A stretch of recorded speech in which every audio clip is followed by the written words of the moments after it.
We're here at Cannes Lions, presented by Microsoft Advertising. I'm Jeffrey Colon, head of brand studio. I am joined by Grad Conn, Chief Marketing Officer at Sprinklr. Grad, always great to see you. Nice to see you.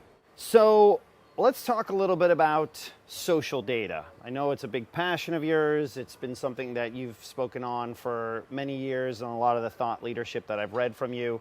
How's it being used now by companies? How much more advanced is it compared to like 5 years ago when you would basically export a ton of social data and you really had a hard time making sense of it? Yeah, I think the challenge for a lot of companies is that initially they got super excited about, wow, here's all these customers talking about me. You know, one example I like to use is Nike. Nike was actually, so Microsoft is our first customer. Now, and I was the initial and economic buyer for Sprinklr inside Microsoft. Now, I will say they did a wonderful job of not letting me know I was the first customer. So I never had the negotiating leverage I really should have had. It wasn't until I got here that I saw the size of the account and I was like, wow, I blew it. I should have taken way more advantage of them at the time. But the second customer is Nike. And Nike has this really interesting way of describing their journey, which is like when they first started listening, they were like, let's listen to people who are talking to us. So, you know, at Nike, maybe the hashtag just do it, that kind of stuff. And they've got, 10 million, And then they said, okay, well, let's add our competitors, Adidas and Brooks and stuff like that. And then they go to 20 million. And what really sort of broke it open for them is they said, how about running, golf, hockey? More terms there. Yeah, 150 million. million. Yes. Yeah. And the conversations were more relevant because they could actually enter a conversation about running and have like a legit sort of point of view to talk to that person in a way that was really relevant. But there's a lot of excitement at that stage, and we were bringing in all these real customers having real conversations about us. The challenge is that it's unstructured data. And that challenge is sort of twofold. One is that it's a lot of unstructured data. Like I could say something like, weather conditions today were terrible. Went on the half marathon, froze my butt off, but won the race, thanks to my Nikes. Okay, so what was my sentiment there? Like some negatives on the weather. Okay, some positives on that. I won the race. Yeah, you won the race. Something a good thing about the Nike, but it's like the challenge is that it's not a binary. And the problem with all the existing marketing platforms like Salesforce and Dynamics and Adobe, et cetera, is they're all relational databases. And so they're all structured around relatively simple, like male, female, address, like structured data that can be put in place. And this unstructured data was so messy that people were like enchanted by the opportunity, but they didn't really know what to do with it. And so what's happened over the last, say, 3 to 4 years, so about 5 years ago, Sprinklr began working with Microsoft Research on an advanced AI capability. And it was my team that kicked that off. And the reason, my Microsoft team, and the reason that we did it is that we were getting a lot of irrelevant unstructured data coming into our command center. For example, someone might say, I'm cleaning the windows on my office today. Yeah. So in a keyword search, that would be, wow, they're talking about Windows, they're talking about Office, and no, they're not. No, they're talking something about else entirely. Physical structure. They're cleaning Windows. We were cleaning that with a triage team in Costa Rica, but it was they were going through a lot of stuff with just pure chaff. Like they just really didn't. And so we thought we could get AI in there to get the context around the comment and be able to understand that there's no context in there that is relevant to computing. Right? Like, for example, I couldn't get my Windows machine to boot today. There's context around that Windows is not a window. It's actually something to do with Microsoft. And so that was how it started. Over the years, Sprinklr has invested massively into its AI platform, and one of the most sophisticated AI platforms on the planet now. And so now when I have this sort of unstructured data, you can actually make sense out of it. And so our customers have been able to go from just pure listening to actually be able to learn from the listening and get some context around it. And then once you have that context and you've learned, then you can actually love your customers, which is actually our selling line, love your customers. And you can love your customers by advertising to them in a more relevant way. For example, let's say that they have a care case open and they're upset with the brand. Yep. Have you ever done that thing where you go to a website to get the care number, right? Yeah, and then you have to call the care number. You got to care the call, yeah. But then they've cookied you. Yes. So while you're basically in kind of distress around the product, They're- they're like pounding you with buy ads, yes, right? retargeting, It's yeah. like, and you're like, Yeah. this is like so enraging. Yes. Like I hate It's these people. It's right? not, yeah, because it doesn't have any human empathy We at stop that. all. We yeah. stop that, right? And then also, so care, advertising, and engagement are sort of the things that sort of run on that. And so that to me, like sort of the world we're going to is a world where we've gone from just the promise of all this stuff that was really interesting to being able to actually understand it in a way that you can do something with it. And that's the kind of the moment of maturity that we're at right now. So Sprinklr's growing at an extraordinary rate. And it's basically all these great customers we've had for many years now wanting to turn that unstructured data into something that they operate with. Now, my next question, where do you see this evolving? Put your imaginary cap on for a second. You're a I marketer. always have my imaginary cap on. I love that. Where do you see this evolving to the next stage? Because like it's almost interesting to watch how Right. social data has evolved over, there was sort of like the first 5 years, maybe like 2009 to 2014, and then there's another stage. Like, where do you see it going next, especially with AI? Like, are we entering a world where, dashboards are going to be like way more real time and allow us to basically make better creative decisions? I mean, where do you that think this exists go- now. Okay. Right, so like now if you go into Sprinklr's content marketing platform, you can see how everything's performing. It's actually quite interesting. My creatives in my customer experience center here at Sprinklr, they'll get a request to do a piece of creative, like, hey, the thing with the pink elephants, can you do that again? And the creatives themselves, the artists, will like be in the platform because it's all in one view, and they're like, that didn't work last time. I'm not doing that again. Yeah. I'm doing flying pigs this time or something like Yeah. there's this kind of data. It's just a kind of data-informed way of doing the activity. I'd say that where the future goes is like the first thing I try to push on with people is don't say social. Yes. We actually don't really say social Yes. anymore at Sprinklr. So we actually, the way we describe Sprinklr is it's a unified front office platform for modern channels. And so the unified platform idea is that we're one single code base.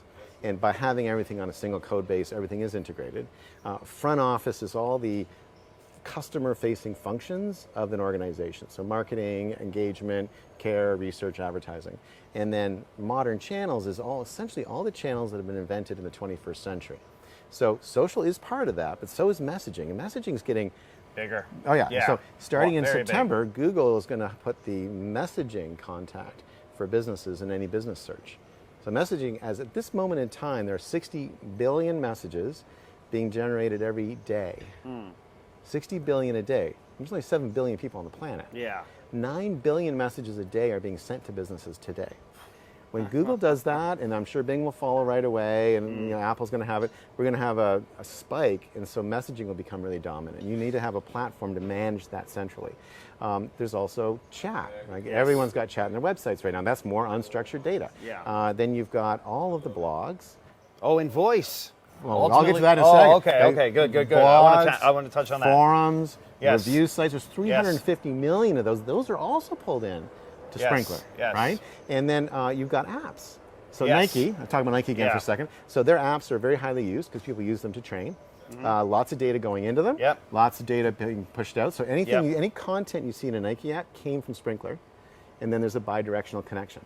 So they're able to and they pull that data from the app into the common customer profile in Sprinklr that also has what interactions do they have with us in social, what interactions do they have with us in messaging, what chats have we had on the website, like all that's in one spot. What emails have we sent them? Like you can see the entire customer experience in one place, which completely changes the way that you interact with the customer. Now I'm interacting with you with full knowledge. I understand you as a full person, and you're going to appreciate that because I'm going to be more relevant in the way I ask questions.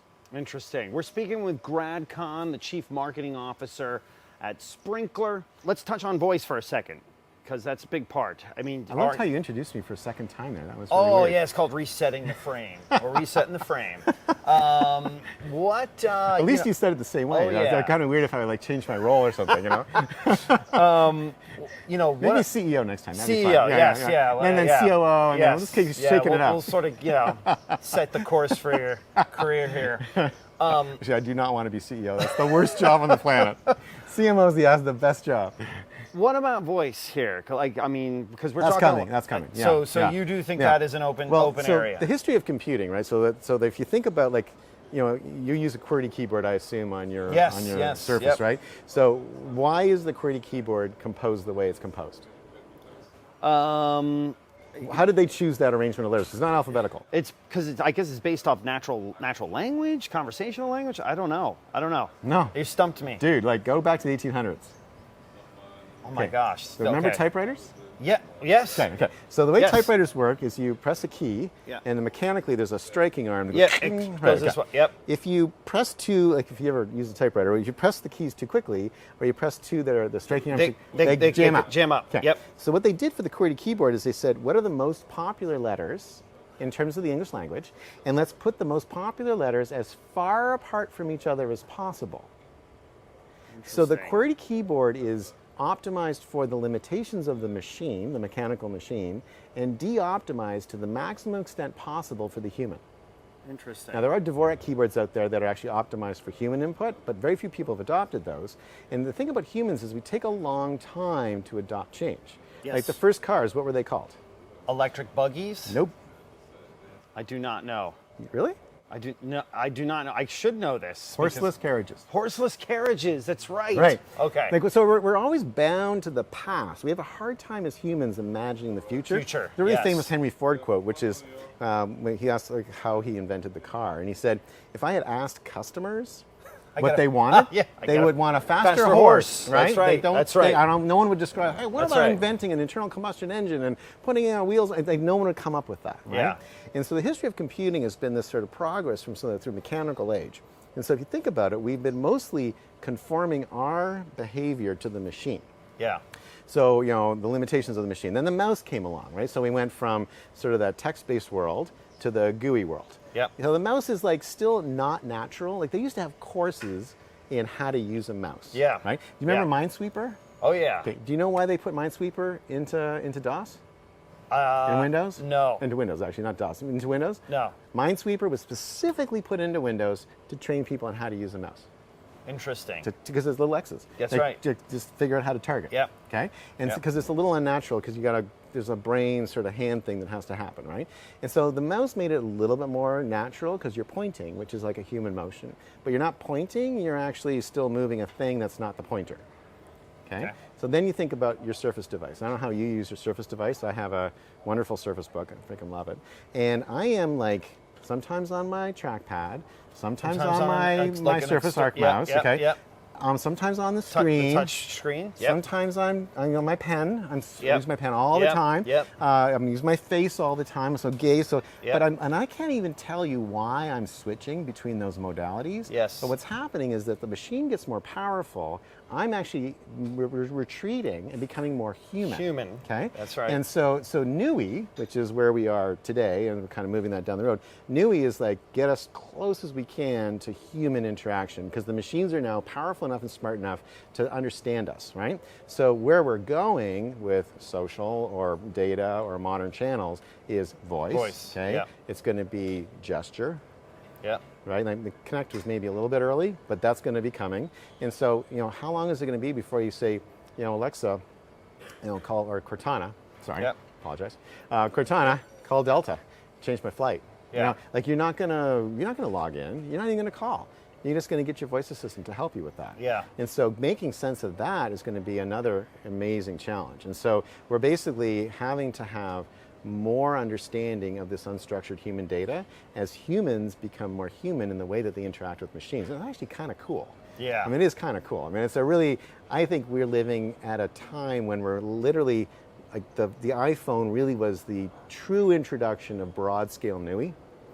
And as we people will look back on this generation, who, I don't know about you, but I used DOS. Mm-hmm. I started on DOS. I used, Windows, and then I'm using NUI now. So we're making that full transition in one generation. Yeah. It's a shocking change. And then, our kids will probably be like, they'll never even, like, I won't be able to even describe a typewriter to them. They won't even know what I'm talking about. I don't think they will understand that at all. Yeah. And they won't even be using a keyboard.